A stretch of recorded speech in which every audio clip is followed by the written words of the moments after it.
Iran supreme leader మొక్తజా కొమైనీ ఆయన పేరుతో ప్రకటనలు వస్తూ వచ్చినాయి.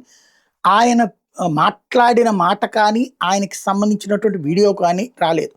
మొన్న ఈ మధ్యన ఆయన నలుగురితో మాట్లాడుతున్న ఒక వీడియోని రిలీజ్ చేశారు గానీ, అవి ఇప్పటిది అన్నట్టు లేదు. ఎందుకంటే ఆయన గాయపడ్డాడు, దాదాపుగా చావు బతుకుల మధ్య దాకా వెళ్ళాడు. ఆ తరువాత ఒకవేళ కోలుకునుంటే ఏది కాళ్ళు చేతులు కూడా పడిపోయి దారుణమైనటువంటి పరిస్థితుల్లో ఉన్న వ్యక్తి కోలుకుని ఉంటే యథాతథంగా పాత పద్ధతిలోనే ఉన్నాడు అన్నటువంటి చూపించడంలోనే అదేదో ఇప్పటి విజువల్ కాదన్నటువంటిది అర్థమవుతున్నది.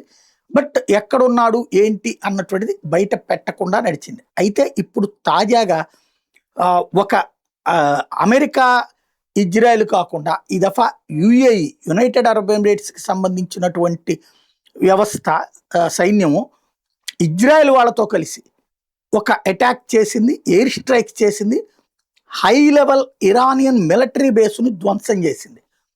అక్కడ మొక్తజా కొమైనీ ప్రస్తుతం ట్రీట్మెంట్ తీసుకున్నటువంటి ప్లేసు అన్నటువంటి ప్రచారం జరుగుతుంది. ఆయనకి ఏదైనా జరిగిందా అన్నటువంటి ప్రచారం కూడా జరుగుతుంది.